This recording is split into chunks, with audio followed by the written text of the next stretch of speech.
Welcome to Workplace Psychology with Dr. Martha Greidick. I'm Dr. Martha Greidick. This podcast examines a wide variety of work-related issues through the lens of industrial and organizational psychology. And while many of the topics discussed here may be seen as intended for white-collar employees and their employers, in reality, the ideas presented here are applicable across organizations and industries. Additionally, many of the topics discussed here may be applicable outside of the workplace. I encourage you to examine what's presented here, apply what makes sense to you, and simply discard the rest. A toxic work environment is a sad reality for many, and a toxic environment can be something that's more immediate to one's surroundings, or it can be something on a much grander scale, such as would be the case with a toxic organizational culture. Regardless of the scale of your toxic environment, when you are forced to experience it and function within it on a daily basis, it can be quite detrimental. It may be very discouraging in that it can seem very difficult or even impossible to change. But don't despair. There are things that you can do. First and foremost, it's critical to be informed and prepared.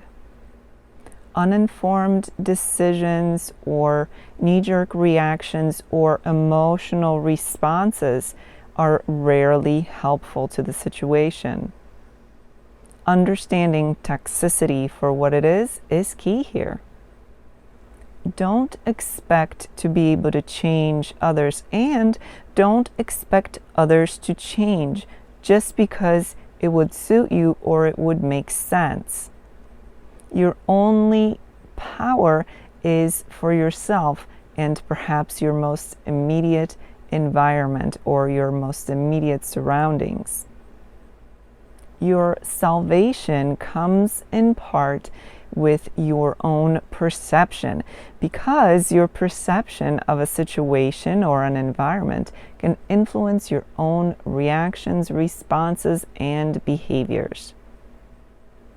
It's important to realize that you are not your job. It doesn't matter if your job is a career or how great it is or once was. You have more to your life than your job, or at least you should have more to your life than your job. Once you are able to realize that you are not your job and are able to let go of a too strong of an attachment to your job, it'll be easier to separate the realities of a toxic work environment or organizational culture and your life as a whole. Your life does not have to be toxic. You must set healthy boundaries. That means doing things like taking time off on a regular basis, taking your breaks while you're at work, maybe leaving the premises for your breaks, such as lunches, for example, being able to say no to others, not working after hours or during holidays or even while you're on vacation. Those kinds of things can be very important when it comes to dealing with a toxic work environment. Remember, set some healthy boundaries and stick to them. Don't take the negativity of work home with you. Once you leave your job, you should be able to leave all the negativity at your workplace and not take it with you to your non-work domain, meaning to your personal life. Stay away from drama, gossip, and complaining. Those will only add to the toxicity and uncomfortable environment. Work on improving your own workspace. Work on making it something more positive, whether that means making your workspace more pleasant or more peaceful or more relaxing, perhaps more ergonomically correct so that you can perform your work without challenges of physical aches and pains that may be associated with your workspace right now. That will make all the difference in the world when you are trying to work within a toxic environment. So remember, focus on making your workspace a good one. Learn to look for what's good and take the time to appreciate it. That's an exercise that I encourage for everybody, regardless of their work environment. Something to do on a daily basis. Find something good, whether it's about your job, your workspace, your colleagues, your organization as a whole, maybe the industry, or how you contribute to humanity by doing the job that you do.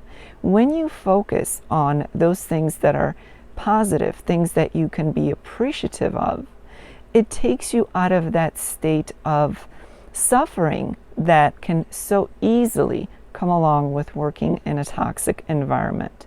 And this is not about being fake positive, so to speak. This is about truly finding things that you can be appreciative or thankful or grateful for, or find the beauty in some things around you that are associated with your work, and genuinely recognize those things every day. Rarely is there a case where somebody could not identify one single thing for which they can be appreciative or thankful. So don't give up on this particular exercise before you give it a serious try. I guarantee you, you will be able to find some things that you can list and focus on a daily basis. Find or create a positive support network at work. If you are there working within a toxic environment, but it's not something that you enjoy, I guarantee that there is at least one other person in the organization who feels the same as you do, or at least feels like they're in a similar situation. Being able to find someone with whom you can align, someone who can support you and whom you can support in return, can make all the difference of getting through the day in a toxic environment. The same applies for finding or creating a support network for outside of your workplace. It's important to have both, because you need a supportive network while you're at work, but you also need one outside of work. That's just a healthy way of living your life. This brings me to the next point of taking care of yourself. So focus on healthy self-care and effective stress reduction. You can engage in practices and exercises both at the workplace while you're at work and outside of the workplace. Things that can help you to take care of yourself and to reduce stress and better manage stress. For more details on effective stress management, I invite you to check out the videos on my YouTube channel, and that is Stress Free with Dr. G. So check that out for some ideas. Make sure that you stay true to yourself. Sometimes you might be tempted to do or say things or to compromise as a way of surviving in a toxic environment. And while that is absolutely understandable, and most people can probably identify with that, especially if they had to work within a toxic environment, in the long run, it's something that's not going to be helpful to you. So do the best that you can and stay true to yourself and who you are. Don't compromise the type of person that you are, or your ethics, or your morals, just to survive. Make sure that you're taking care of that which matters in the long term. Ask for help as needed. This could be something that you do beyond the workplace environment. Maybe you seek some counseling outside of work, or you confide in a trusted source, a friend or family member. Either way, there comes a point at which things may seem overwhelming and you may feel like you could use some help. A professional can certainly be an excellent option for that. So, don't let things spiral out of control. Get help when you need to. Have someone else help you out, get through working in a toxic environment. And of course, for some, it may be the case that they seek an exit from the toxic environment, because regardless of what else they've tried, what other efforts or exercises they've implemented, it's simply too much of a toxic environment. And remember that if that is the case, don't prolong the inevitable, but rather have a solid plan for an exit strategy. Don't make your exit a knee-jerk reaction or an emotional decision. Those tend to backfire, or at least not serve you as well as they should or could. So plan your exit in a level-headed way so that you make out the best on the whole situation. It's not always possible to stay. Sometimes we have to say goodbye to our employer and part ways. As this episode comes to an end, let's review what was discussed. It's no surprise that some people experience a toxic environment at work, whether that's their most immediate environment or it's the organization as a whole in form of a toxic organizational culture. And while it may seem relatively hopeless to change anything about your situation, the good news is that there are things that you can do, and they mostly focus on you.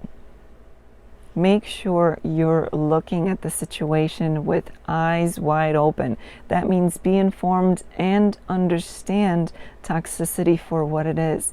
Don't expect others to change.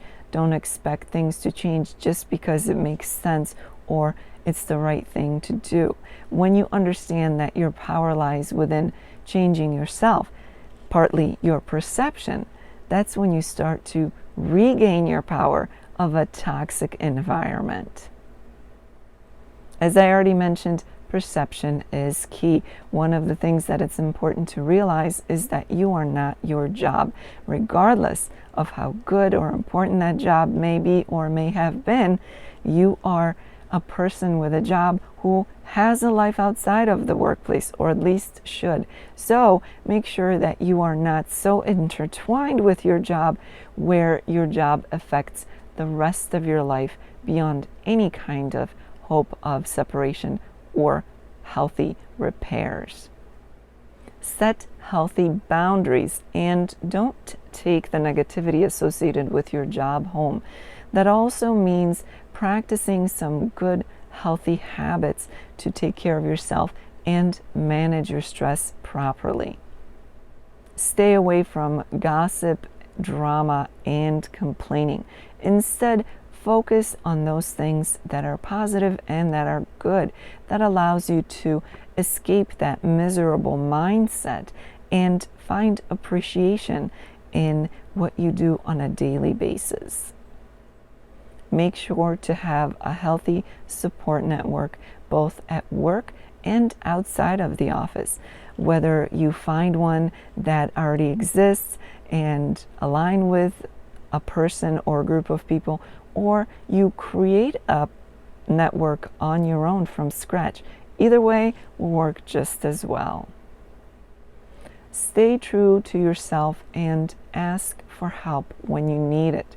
And at the end, if it's not possible to stay within the environment because of its toxicity, regardless of what other efforts you have put into fixing the situation or fixing your take on the situation, make sure that you have a well thought out exit strategy in place. Don't make sudden reactive decisions that may hurt you in the long run.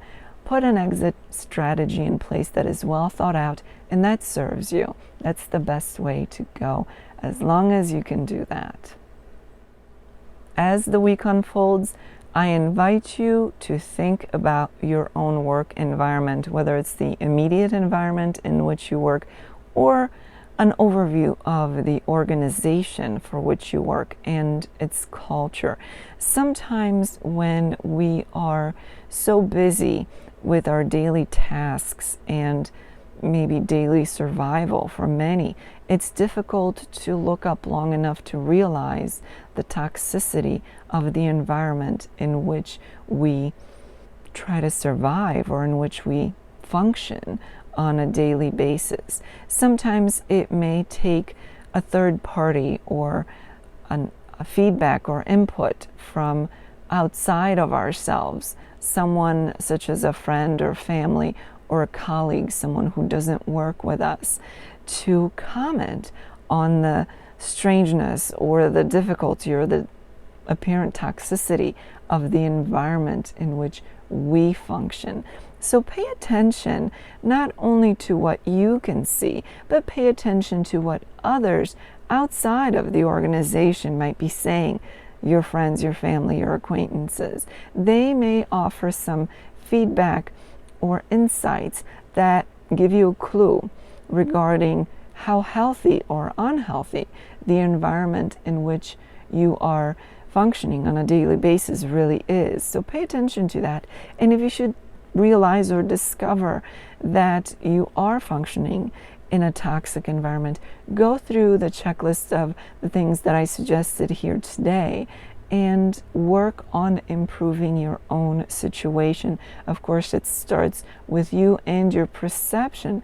And if at the end of it all, you've given your best, but the toxicity continues to get you in a way that is clearly unhealthy and detrimental for you, it may be time to consider an exit strategy. But remember, keep that well thought out, one that is beneficial for you in the long run, not one that harms you or hurts you in any way. For those of you who experience this podcast in an audio-only version, I invite you to check out my YouTube channel where you can find the video version of the podcast. The link for that is in the description below.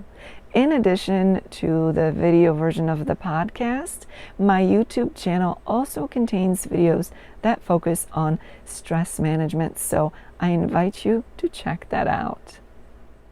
Thank you for joining me today. Please subscribe to this podcast. I look forward to seeing you here again next time. Until then, I wish you joy and well-being.